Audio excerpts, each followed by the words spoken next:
Nakaburol na sa Ateneo de Davao University ang labi ng nasawing student-athlete na si Rene Baterbonia.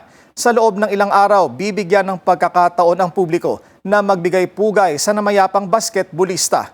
Narito ang agenda report ni Edith Isidro ng Abante, live mula sa Ateneo de Davao University. Edith, kumusta ang sitwasyon dyan?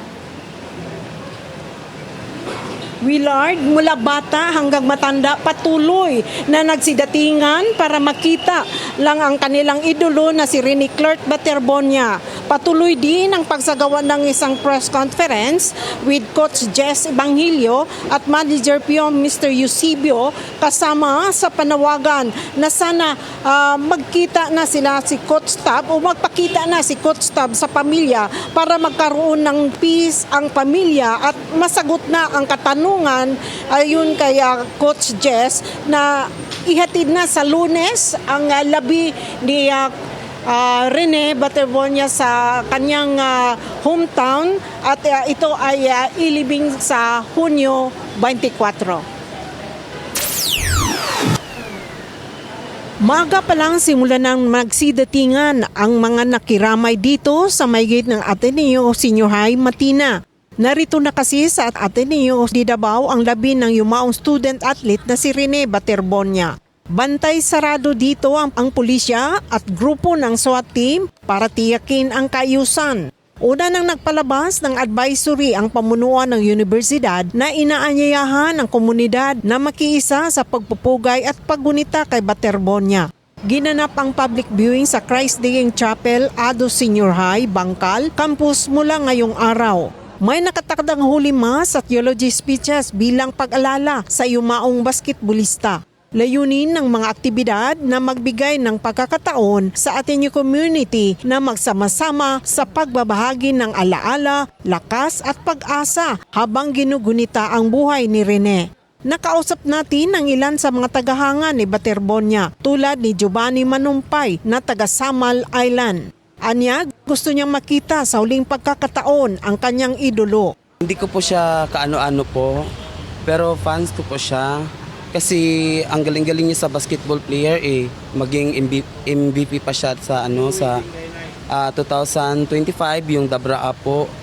Doon nakita ko sa Samal na idolize ko na siya. Sana po bigyan po ng hustisya po si Idol Rene po. Namatay siya sa walang kamungmuang po.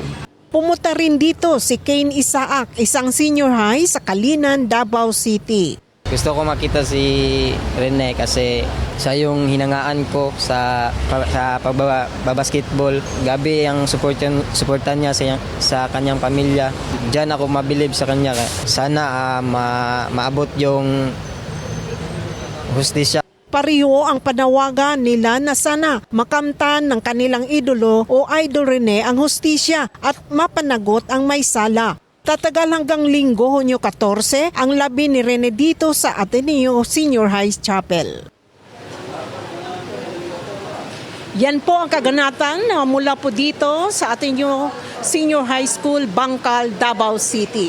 Ito po si Edith Isidro ng Abante.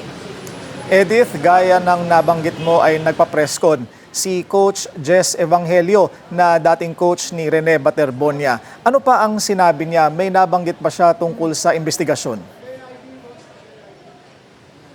Oo. Sinagot naman niya, Willard, no, na sana yung mga magkaroon din ng hustisya kasabay din sa panawagan yung mga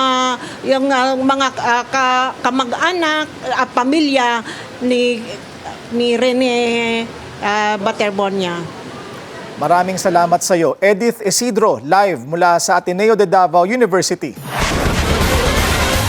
Nagsalita na ang ama ng pumanaw na Ateneo basketball player na si Divine Adili. Sa isang Facebook post, hustisya ang hinihingi ng kanyang ama na si Elias Adili. Aniya nagbigay karangalan sa Nigeria ang kanyang anak matapos magwagi sa isang international tournament na ginanap sa Pilipinas noong 2024 at sa kampanya ng Ateneo na makuha ang ikatlong pwesto sa UAAP basketball season.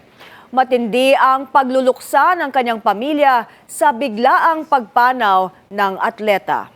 Manatiling nakatutok sa Bilyonaryo News Channel. Sumubaybay sa aming social media accounts at mag-subscribe sa aming YouTube channel para sa mga eksklusibong balita at storya.